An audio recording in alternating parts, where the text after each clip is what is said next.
এই তো 2-3 মাস আগে একটা আইফোন কিনলি, আবার তোর আর একটা ফোন কেনার দরকার হলো এরই মধ্যে? শোন, ভালো কথা বলছি, টাকাগুলো ফালতু ফালতু নষ্ট করিস না। আচ্ছা মা, তোমার এত কি বলো তো, আমি আমার টাকা দিয়ে ফোন কিনবো না গাড়ি কিনবো, তোমার এত কথা বলার কি আছে? তুমি তো আর টাকা দিচ্ছ না, যা ইচ্ছে তাই কর। মাসের শেষে আমার কাছে একটু হাত পাতবি না, আমি বলে দিলাম। যা ইচ্ছে কর। रुको जरा सबर करो। ও মা, বাড়িতে বিক্রি করার মতো কিছু আছে? কেন, ভাঙড়ির লোক এসেছে বুঝি? বলে দে আজকে চলে যেতে, আমি সবকিছু বিক্রি করে দিয়েছি, কিচ্ছু নেই। কিছু নেই মানে কিছুই নেই? না কিছুই নেই, এই যা তো, আমার মাথা খারাপ করিস না।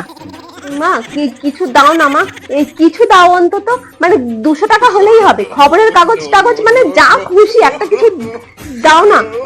তোমার ওই একটা বোতাম টেপা ফোন ছিল না, ওইটা দিলেও হবে, মাসের শুরুতে তোমাকে আবার আমি কিনে দেবো। দাও না মা, দাও না, খুব দরকার টাকা। দেখেছো কি ছোচা হয়েছে মেয়েটা, তো 2 দিন পরে চুগল হয়ে যাবে। এই তুই যা তো এখান থেকে, যা, নাহলে মেরে বাড়ি থেকে বার করবো তোকে আজকে। গেলি?